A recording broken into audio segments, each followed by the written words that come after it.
কি আর বলবো, মিউকে তো সারাদিনেও খুঁজে পাওয়া যায় না। সে দাদু বাড়ি গিয়ে যে কি খুশি! তোমরা দেখো, সে আগানে বাগানে জঙ্গলে এখানে সেইখানে, বাড়িতে হাঁস মুরগি আছে, তো ওইখানে সে বসে থাকে, একটু ভয়ও পায় না। মানে তার মতন খুশি হয়তো আমিও না।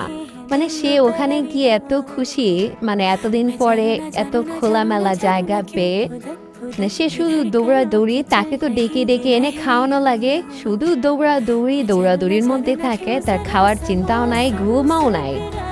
এই যে ঘুরে ঘুরে বাসার সামনে এসে দেখে ডাকতেছে, মানে সে বাসায় আসবে ব্যাপারটা কিন্তু এরকম না, সে আমাকে ডাকতেছে, মানে আমাকে নিয়ে এসে বাহিরে যাবে। তো সে ডাকতেছে, এরপরে আমি যখন বাহিরে গেলাম, তো ফ্যামিলি সবাই ছিলাম একত্রে, ভাবলাম যে আমরা সবাই মিলে চা খাই। তো চা নিয়ে যখন বাইরে যাচ্ছি, তখন আর ওকে খুঁজে পেলাম না। যাই হোক, সবাই আমরা চা নিয়ে ছাদে গেলাম।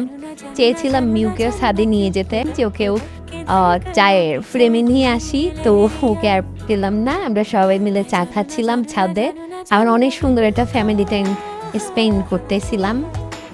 আসলে গ্রামের বাড়ির ব্যাপারটা হয়তো এরকম যে প্রচুর পরিমাণে আনন্দ, উল্লাস এবং প্রাকৃতিক দৃশ্য সব মিলিয়ে শুধু মানুষের না, পশু পাখিরও মন খুব ভালো থাকে।